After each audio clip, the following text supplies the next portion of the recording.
Good evening, viewers. I'm Sarah here with 17 Magazine, and today I have with me CEO and CMO of Forever 21, Mo Siddiqui and Ryan Nolan, to talk about some interesting trends in the tween market. Thank you for joining us today. Hi, Sarah.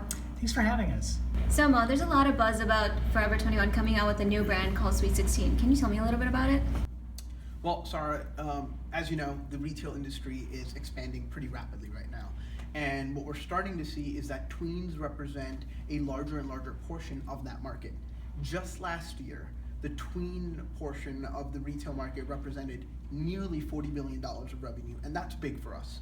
But what happened is when we sat down at Forever 21, we talked about it and we realized there wasn't really a brand that tweens could really relate to and that tweens just love. It doesn't really tie in all the things that tweens love. And so we looked back at the information that we already had and what we know about tweens. And what we came up with was that tweens love technology. They spend tons of time on it. They like spending time on social media. They love shopping. They love their friends. They love to be unique and independent, but they also want to belong to the same group. Now, with all this access to social media, they have access to a lot of things that, back in our day we may not have had. And what we see is they're behaving a lot older than they should. They're behaving a lot more like teens, so 17, 18-year-olds, and that may not always sit well with parents. And parents are the ones with the real purchasing power. Now, parents will buy, the tweens whatever they want. They can't really stop them. Who wants to put up with the tween in the store? So they're gonna buy it, but they may not feel comfortable about it. So when we came out with when we sat down to come up with this brand, we were like, okay, what's a brand that can incorporate all of the things that tweens love, but at the same time can help us relate to parents. We want parents to be comfortable with what their tweens are buying, what they're wearing, and how they're behaving. And that's really what Sweet16 is about, and that's what we hope to achieve with this. So is this like a brand new store in and of itself, or is it part of Forever 21? No, it's not going to be part of a Forever 21 store. It's going to be a store on its own. We're definitely going to leverage the Forever 21 brand. Actually, something interesting that we saw happen with the Forever 21 brand was kind of how we got our name for Sweet16. When we launched Forever 21, originally our target market was 21 to like 25-year-old, and what we see is that that's really not the case. Most of our consumers are 16 to 22.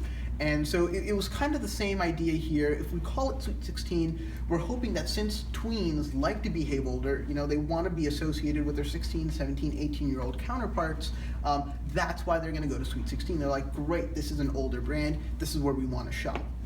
Now, the product offering will have two main focuses. We're going to have the retail line of clothes, and we're going to have makeup as well.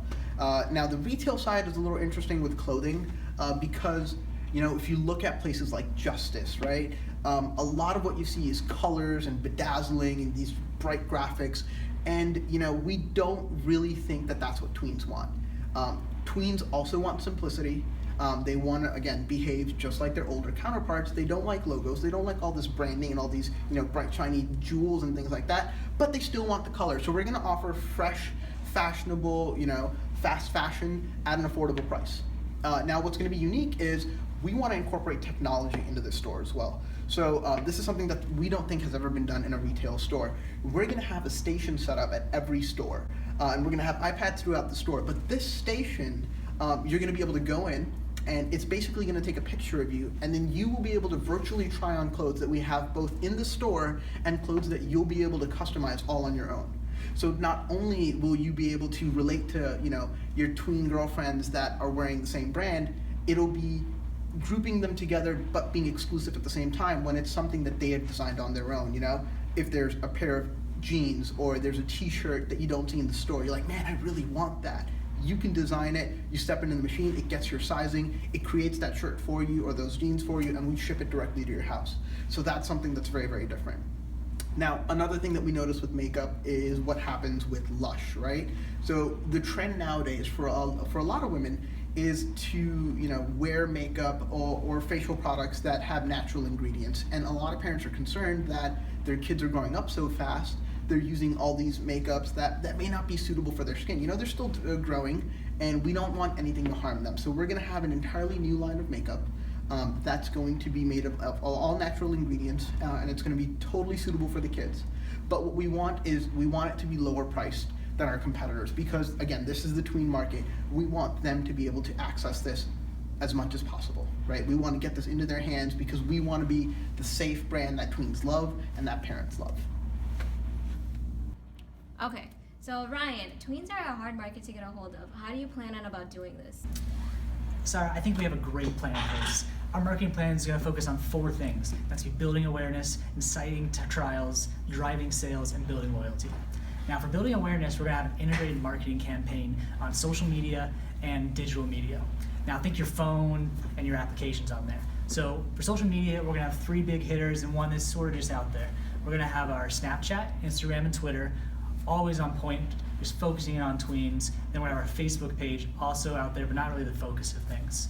Now, for inciting trials, if you show up on day 1 when the store opens up, you're going to get a little scratch-off card. On that scratch-off card, we'll have the chance of winning up to $100 for a purchase, and the lowest amount you're going to walk away with is $10. So everyone's walking away a winner.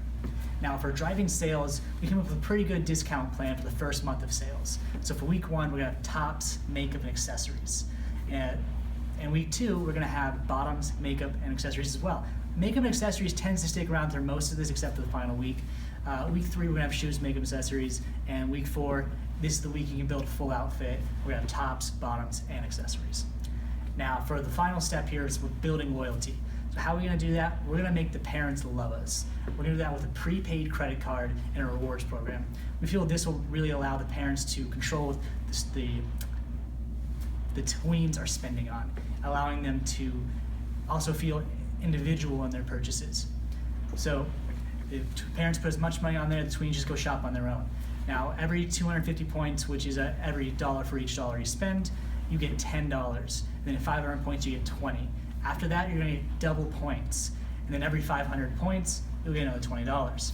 Now, this program is only an annual thing, so come January 1st every year, it restarts. Well, guys, this definitely sounds like a great idea. I wish you all the success with it, and I'm definitely going to bring my niece in the grand opening month. And this is Sarah from 17 Magazine, and I'm signing off.